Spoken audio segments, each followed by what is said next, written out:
Me dirijo a usted. Una carta a la nación española. Texto incluido en la revista Libertad Política. Constitución. Hoy quisiera hablarle de la Constitución.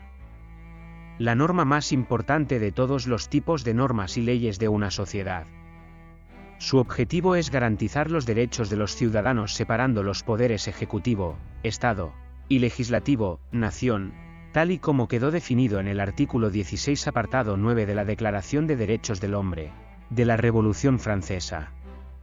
Se caracteriza por dos aspectos principales, uno formal, cómo se crea, y otro material, el contenido. En cuanto al primero, para redactar una constitución, y según todos los constitucionalistas de la historia política, los ciudadanos han de elegir en referéndum a unos diputados, que no pertenecerán a ningún partido, ni serán militares, ni personas que procedan de ningún poder del Estado, que, tras presentarse a dichas candidaturas, serán elegidos a mayorías para ese cometido en concreto, persona a persona sabiendo quiénes son, en calidad jurídica en Cortes Constituyentes, cuya misión será elaborar una constitución que posteriormente ha de ser sometida a plebiscito para la ratificación de la nación, ciudadanos, de tal documento.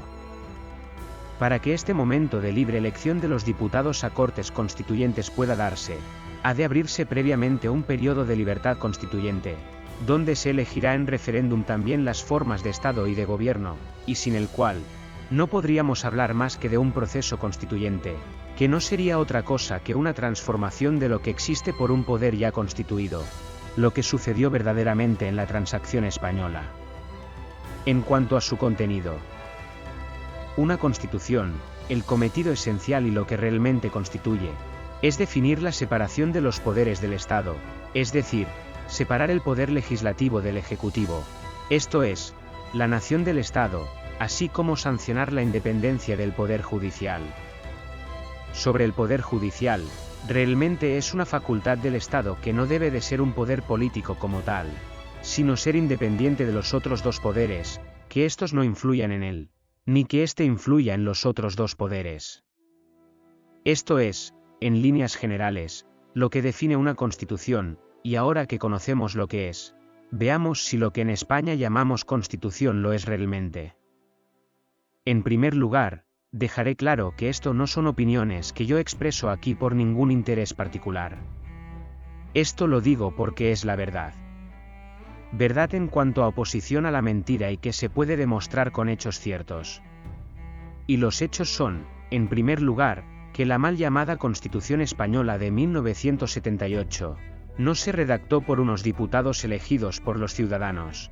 Fueron personas que pertenecían a partidos políticos, ya constituidos en el poder dentro del Estado. Fueron unas elecciones orgánicas para el legislativo, con el mismo sistema de votaciones que se usaba en el régimen anterior, las que se dieron precisamente en el año 1977, estando de presidente del gobierno Adolfo Suárez. Después, la nación plebiscitó, es decir, refrendó o votó ese documento jurídico. Documento redactado en secreto, siendo así, una informal tarea de elaboración, y que solo la labor periodística de Pedro Altares, periodista de un diario de la época, Cuadernos para el Diálogo, sacó a la luz ante toda la prensa del momento. Con este dato, ya nos demuestra claramente, que, en España, no hay constitución, pero veamos la segunda parte. ¿Separa los poderes? La respuesta es un rotundo no. Esto es verificable en el simple hecho de que el presidente de gobierno, ejecutivo, es investido por los diputados, legislativo, o mejor dicho empleados de partido, de la lista que él mismo ha redactado para las votaciones. El ver un banco azul en el Parlamento, donde el gobierno se sienta para ordenar a los diputados de su partido lo que han de votar, es simplemente una barbaridad propia de un régimen dictatorial. El saber que los órganos superiores de la justicia en España son ocupados por personas que designan los partidos, demuestra que no hay independencia judicial posible. En España hay una gran confusión, ya que hay muchos españoles que creen que la separación de poderes es referida al poder judicial, y otros muchos creen que las funciones de un mismo gobierno son la separación de poderes. Eso es totalmente un error. en España lo que hay no es separación de poderes, ya que no hay constitución como he demostrado. Lo que hay es división de funciones de un único poder soberano en el Estado. Exactamente igual que con Franco. La separación de poderes debe de ser en origen, es decir, en dos urnas diferentes, una para el legislativo y otra para el ejecutivo, constituidos, según la ciencia constitucional, desde un único sujeto constituyente, el pueblo gobernado. Llamar Constitución a la Carta redactada en 1978 es, por lo que le he comentado, un error de concepto, que lleva a una confusión de la sociedad, que cree incorrectamente que en ese año la nación española se dotó a sí misma de una constitución, es decir, que decidió su estructura política.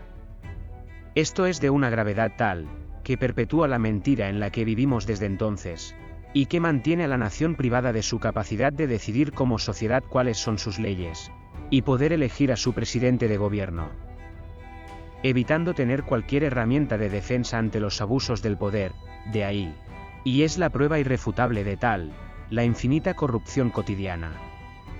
Por todo ello, le pido que ahora que conoce estos datos, que puede usted contrastar fácilmente, deje de referirse a esa carta con el nombre de Constitución, porque no solo es incorrecto, sino que es perjudicial, para usted y sus convecinos, en tanto que mantiene la mentira que tanto ha perjudicado, y continuará haciéndolo a la sociedad en la que usted y yo vivimos.